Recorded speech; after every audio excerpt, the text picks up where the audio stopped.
마태복음 27장 32절부터 51절 말씀을 가지고 십자가와 사역의 완성이라는 제목으로 하늘 말씀 증거하겠습니다. 십자가와 사역의 완성.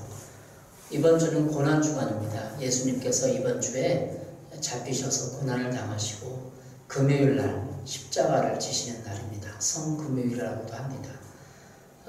주일날은 부활절이죠. 부활 의미를 좀 되새기고 그런 날인데 이번 주간에 수요예배 십자가 이 부분을 묵상하고 말씀을 증거하려고 합니다. 고난주간이라 이런 기회에 예수님의 십자가 사역을 점검하고 우리가 고난에 동참하는 시간들 되시기 바랍니다.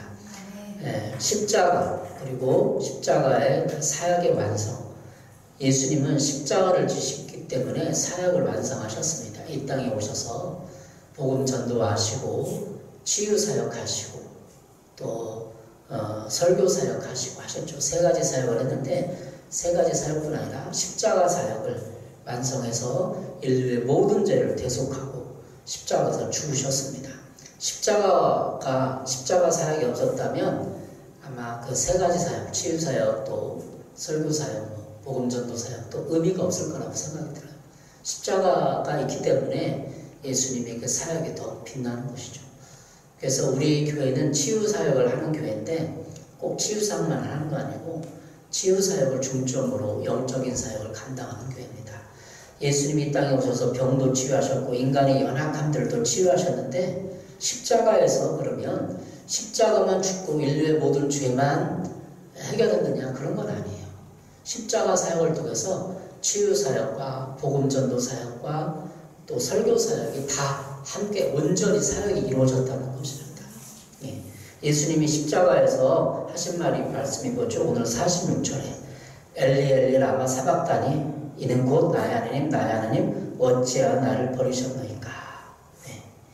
이것도 어떻게 보면 치유 사역에 연결되어 있어요. 버림받았다는 거죠. 거절됐다는 하나님 앞에 거절받으면서 그는 모든 일을 구원했고 또 이것은 설교 사역으로도 볼 수 있어요. 십자가에서 설교했잖아요. 몇 마디 7원 가상칠언이라는 말도 있는데 예수님께서 십자가에서 한 말은 다 설교해요. 우리가 인용하고 또 그것을 복음을 증가할 때마다 예수님의 그 말을 복음으로 진리로 받아들이잖아요. 그리고 복음 전도 사역. 복음 전도 뭐였죠? 십자가상에서 이는 내 어머니니 내가 그를 돌보라. 요한에게 말했잖아요. 어머니라고. 어머니를 복음으로써 자기 제자 요한에게 부탁을 했잖아요. 이것도 전도예요. 전도라는 의미가 구원을 받기 위해서 뭐 그런 것이 아니라 자기 어머니를 돌봄을 친히 맡겼잖아요. 복음을 전해준 거예요. 그 서로 제자들끼리 함께 하라고 축복해주고 자기 어머니를 맡겼던 거예요. 그러니까 십자가에서 예수님은 3대 사역을 다 이루신 거예요. 인류를 구원한 죄의 사역을 제사장의 사역을 다 이룬 것이 아니라 3대 사역을 다 이뤘다는 거죠. 그러면 십자가에서 3대 사역을 어떻게 있는지 좀 살펴보도록 하겠어요. 그리고 오늘 고난주간을 통해서 예수님의 이 십자가를 묵상하면서 우리가 부활을 준비하는 시간들 되시기 바랍니다. 예수님은 33절에 이렇게 기록하고 있습니다. 골고다 즉 해골이라는 곳으로 이르러 예수님이 십자가에 못 박힌 곳이 어디예요? 골고다 해골이라는 곳이에요. 근데 뭐 저는 어렸을 때 해골 이상하다 이렇게 생각을 했어요. 왜 해골이냐? 그랬는데 그 주석에서 유래를 찾아보니까 해골이라는 뜻은 처형된 사람이 많았기 때문에 해골이라 불렀다. 이렇게 주석가가 얘기하고 있습니다. 또 두 번째 벤켈이라는 사람은 이 산 모양이 해골같이 생겼기 때문에 후자가 이것을 가리키는 말로 사용되는 그 해골이라고 썼을 것이다. 이렇게 얘기하고 있습니다. 그 산 모양 해골같이 생겼대요. 처형된 사람이 많았기 때문에 또 산 모양 해골같이 생겼기 때문에 참 지명도 중요한 것 같아요. 예수님은 해골, 골고다라는 곳에 가셔서 죽으셨잖아요. 이곳을 가리키는 말로 사용되는 갈보리는 골고다의 라틴어 음역이에요. 갈보리 십자가 그러잖아요. 근데 라틴어 음역으로 갈보리라고 얘기를 한답니다. 보리가 저도 또 옛날에 보리가 있는 줄 알았어요. 갈보리, 보리가 어떤 잘 알고 계신 줄 알았어요. 그런 식물의 갈보리가 아니라 골고다의 라틴어 음역이었다. 이런 지명도 하나님께서 선용하시는데 저는 묵상 중에 이곳이 하나님이 죽음을 예표하는 죽음을 예비된 장소였지 않느냐 생각을 하게 됩니다. 해골, 그렇잖아요. 해골같이 생겼기 때문에 모든 사람이 해골 같은 모습 아니에요. 인생을 살아가면서 왜 사는지도 모르고 무엇을 위해 사는지도 모르고 자기가 돈과 명예를 자수성가했다고 행복과 명예를 누리면서 모든 사람 앞에 우월감을 가지고 인류의 모든 문제를 해결하지 못하는 인간의 삶이 과연 해골 같은 삶이에요. 뼈만 앙상하게 남아서 하나님의 성령의 생기를 못 받았기 때문에 시체 같은 에스겔 골짜기에 뼈들이 바짝바짝 있는 것처럼 해골의 골짜기에서 사람들이 살아가고 있어요. 십자가 사역에 대표되는 의미입니다. 34절에 보니까 쓸개탄 포도주가 나옵니다. 34절 쓸개탄 포도주를 예수께 주어 마시게 하려 하였더니 예수께서 맛보시고 마시고자 아니하시더라. 쓸개탄 포도주를 주니까 군병들이 주니까 안 마셨다는 거예요. 쓸개탄 포도주는 모략을 탄 포도주로 마가복음 15장 23절에 나옵니다. 마가복음에도 이렇게 모략을 탄 포도주로 나와요. 모략이나 쓸개는 다 같이 쓰다라는 것을 표시하기 위해 사용된 겁니다. 포도주는 십자가형을 당하는 자에게 주는 것은 하나의 관리하던 것이었습니다. 그러니까 십자가를 죄수들의 사용틀인데 십자가를 질 때마다 죽는 사람들에게 포도주 탄, 쓸개탄 포도주를 주는 거예요. 그 고통을 경감시키기 위해서. 죄수들의 고통을 감소시켜주는 일종의 마취제로 제공되었던 것입니다. 근데 예수님은 어떻게 했죠? 34절에 거절했습니다. 예수께서 맛보시고 마시고자 아니하시더라. 맛만 본 거죠. 그리고 쓸개탄 포도주를 알고 치웠던 거예요. 입을 치웠던 것입니다. 예수님께서 십자가에 임하는 예수님의 마음을 볼 수 있습니다.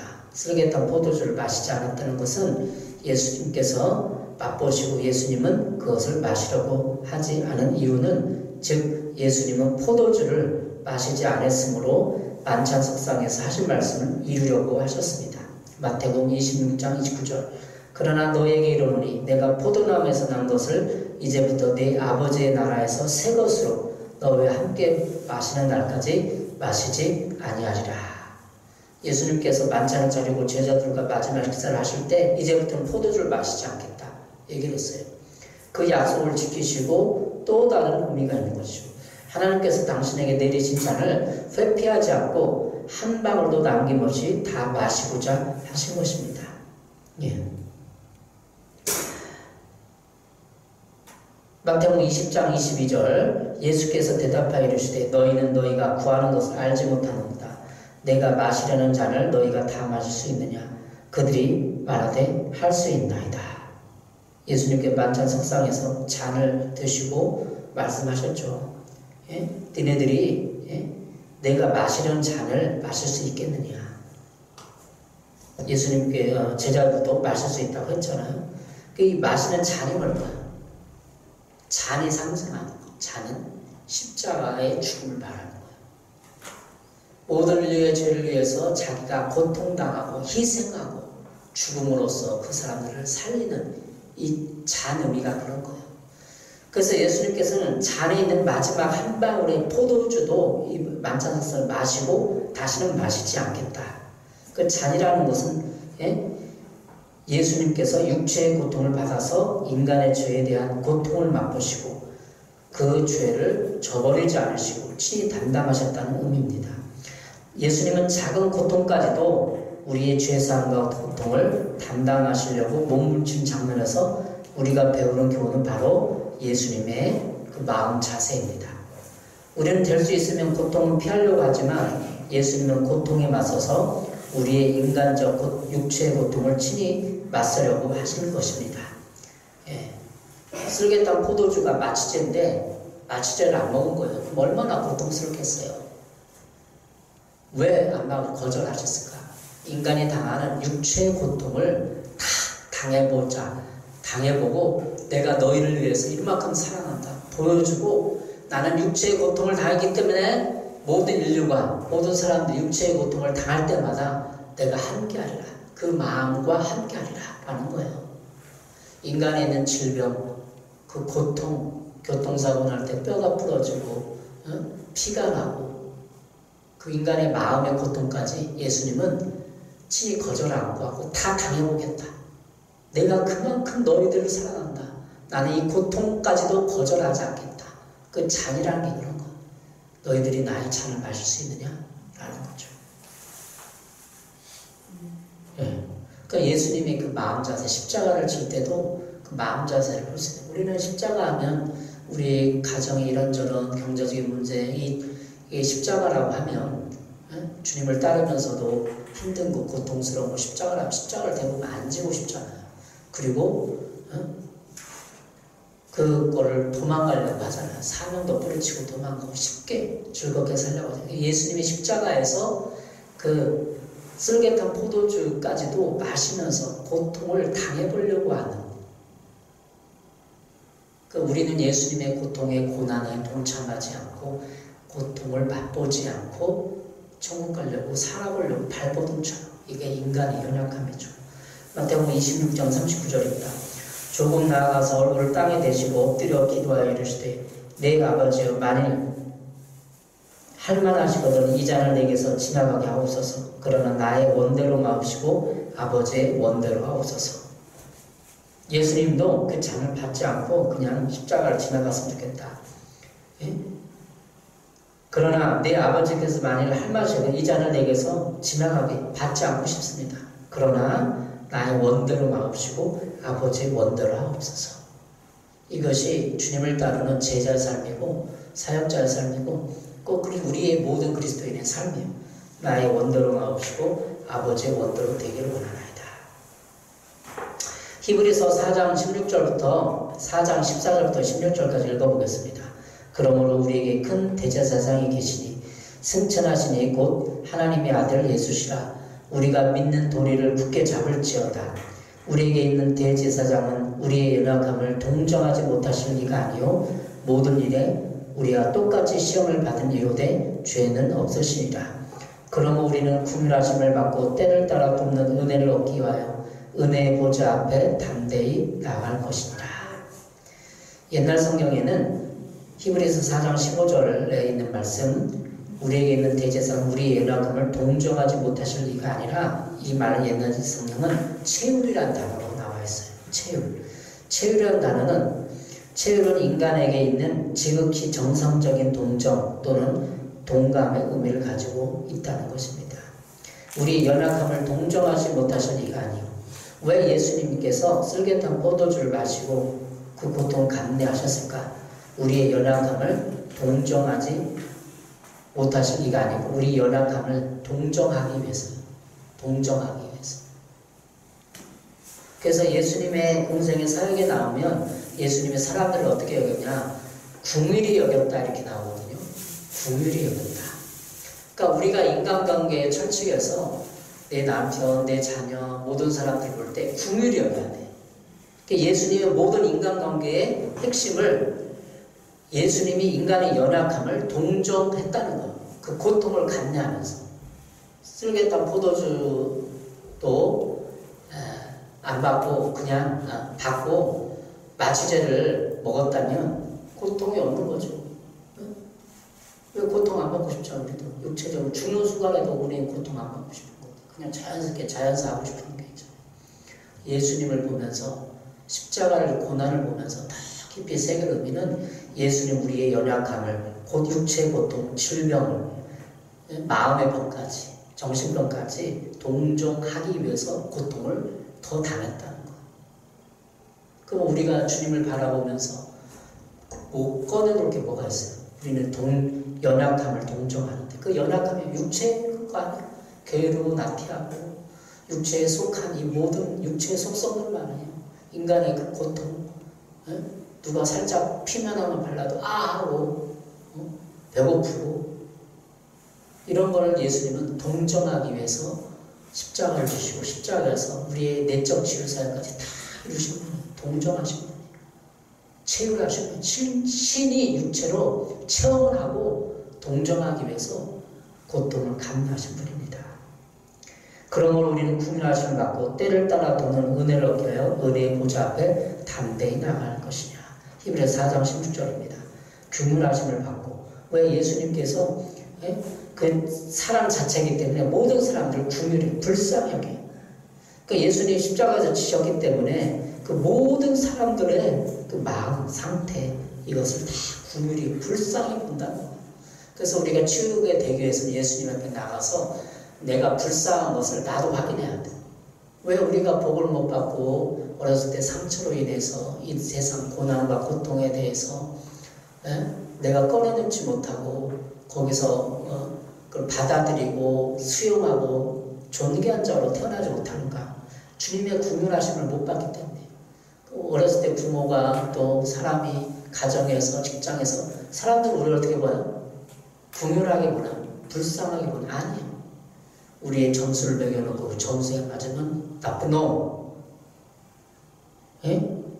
실망하고 버리고 비난하고 정죄하고 이게 세상이기 때문에 예수님 앞에 나가서 예수님이 그 동정과 예수님의 긍휼을 받아야 되는 거예요. 그래서 예언사역하면 그냥 막 해서 뭐 점이나 쳐주고 막 얘기하고 막 그런 게 아니라 예수님의 그 마음으로 예언사역을 해줄 때 동정하고 사람을 발 때 예수님 어떻게 봐요? 동정하는 거예요. 그가 네가 얼마나 힘들었냐? 그럴 수밖에 없었. 네 죄를 졌구나. 죄 지적하지도 않아요. 네가 그럴 수밖에 없었구나. 네가 어렸을 때 성장을 그렇게 했기 때문에 그런 마음을 가지고 네가 그럴 수밖에 없었구나. 불쌍히 여기고 동정해 준다는 거예요. 이 세상 우리를 누가 동정해줘요? 동정 안 해요. 거지 마요. 우리 지금은 민주화된 인권이 있기 때문에 거지를 또 존중해주고 다 이렇게 사람을 그러면 안 됐어요. 그러나 우리 1900년대 우리 조선 말, 여말 또 일제시대 때 6.25 전쟁통에 장애인들, 뭐 거지들 어떻게 봤어요? 그냥 벌레만도 못하게 이고 막 다 욕하고 막 내보내고 그랬잖아요. 그게 사람들의 우리 조상들이 쌓였던 한이 가난했기 때문에 없었기 때문에 가난하니까 저 자기 딸도 막 팔아버리고 누가 수양달러 주고 기생으로 가고 막 그런 우리 민족은 그만한 고통과 아픔이 있어요. 근데 예수님이 그걸 알까요? 우리나라 역사에만 아는 거예요. 동정을 한다니까. 여러분도 삶이 너무 막 좌절하고 우울감이 밀려오고 또 뭐랄까 자기 연민에 빠질 때 내가 스스로 나를 불쌍히 여기고 그렇게 한번 우울에 빠지면 자기 연민이거든요. 근데 예수님께 나가서 자기 연민을 드리고 나에게 불쌍하다. 하나님 나에게 되는 거 없고 이런 가정에 태어났고 이렇게 하면 됩니까? 그러면 예수님이 가만히 있겠어요? 동정해주고 마음을 평안해주고 위로를 해줘요. 성령님의 음성을 그렇게 드려야 되는 것입니다. 예. 십자가에서 예수님이 단순히 죄만 해결하는 것이 아니라 우리의 연약함, 동정하기 위해서 고통을 당하시고 그 인간의 싹 쓸어보고 싶은 생각이 왜 없겠어요? 예? 그러나 예수님은 그들을 다 품고 마태복음 27장 39절에서 42절까지 말씀은 예수님이 얼마나 큰 고통을 십자가를 지면서 모욕을 당한지 나와 있습니다. 39절 예수를 모욕하고 40절에 만일 하나님이 여거든 예수님이 하나님의 아들이고 그분 자체가 신성을 가신 하나님이시잖아요. 근데 하나님의 아들이거든. 네가 목사거든. 목사한테 네가 목사거든. 네가 목사거든 돼야 되는데 화난다고 힘든 사람이 어떻게 이게 십자가를 해요? 똑같은 거예요. 네가 권사야? 권사라면 그렇게 해야 되잖아. 사람들이 이렇게 욕하잖아요. 예수는 똑같은 거예요. 네가 하나님의 아들이야. 얼마나 모욕적인 거예요. 그분 자체가 하나님이신데 41절 그와 같이 제사장들도 서기관들과 강도들에게 희롱을 당했어요. 강도들도 이와 같이 욕하더라. 십자가에서 인간의 모든 비난을 다 받으신 거예요. 우리가 당한 그 비난의 엑기스에 비하면 진짜 예수님은 그 몇 시간 동안 당한 고통과 그것이 우리 전 인생을 출만한 전 인생의 고난과 희롱과 모욕을 다 당할 만한 가치가 있고 바꿀 수 있는 것이에요.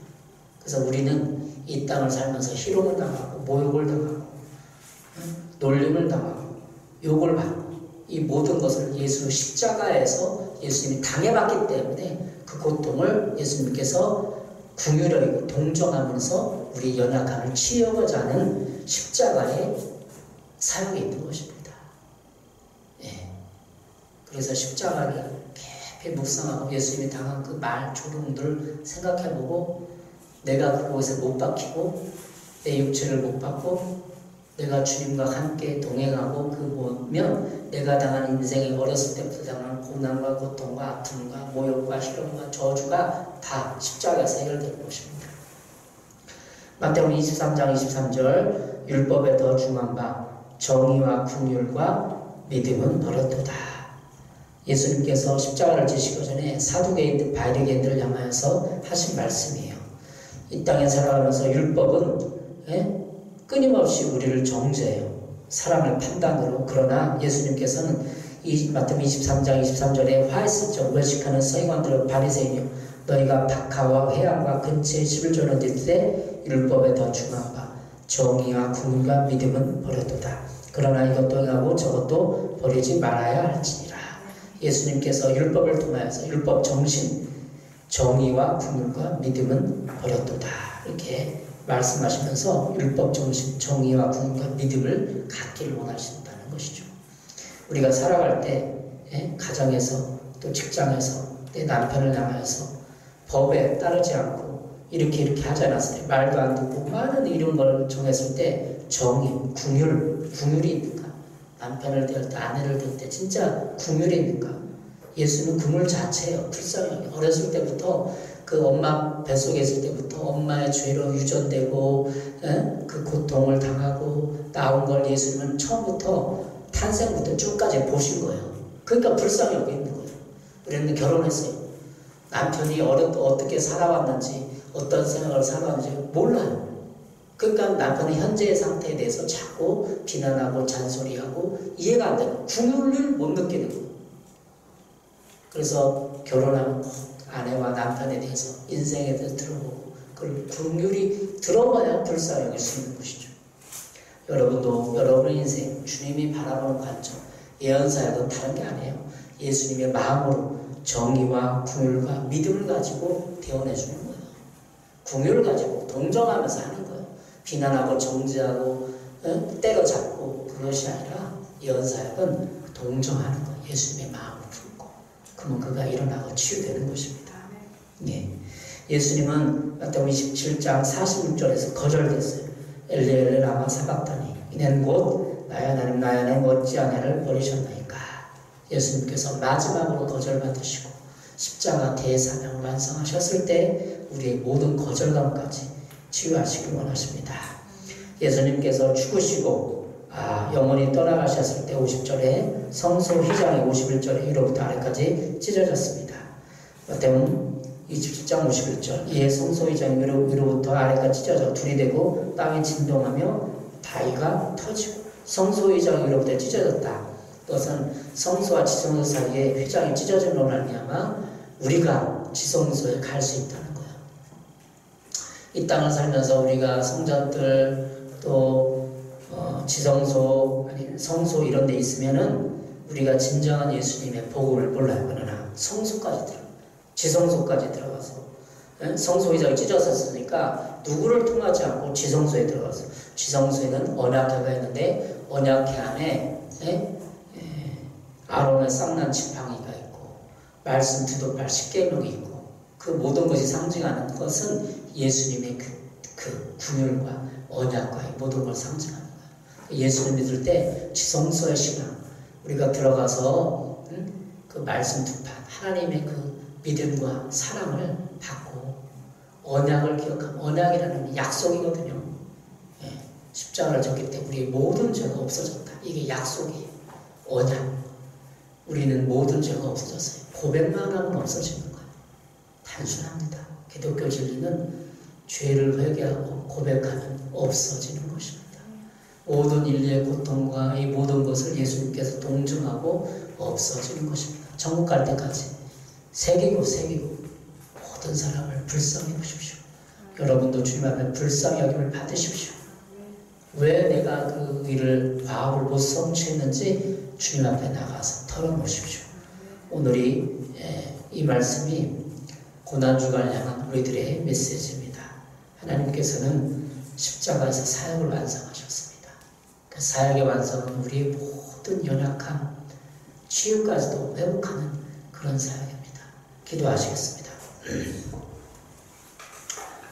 사랑해 주님 감사합니다. 주님께서 친히 우리를 불러주시고 이 시간에 십자가에서 사역을 완성하셨습니다. 우리의 고통과 우리 모든 것을 함께 동정하고 함께 하시기 위해서 십자가에 쓴 포도주까지 반응하신 주님을 찬양합니다. 고난에 동참하며 부활의 영광을 받을 때까지 십자가를 묵상하며 깊이 주님 앞에 다가갈 수 있도록 도와주시옵소서. 예수님의 이름으로 기도했습니다. 아멘.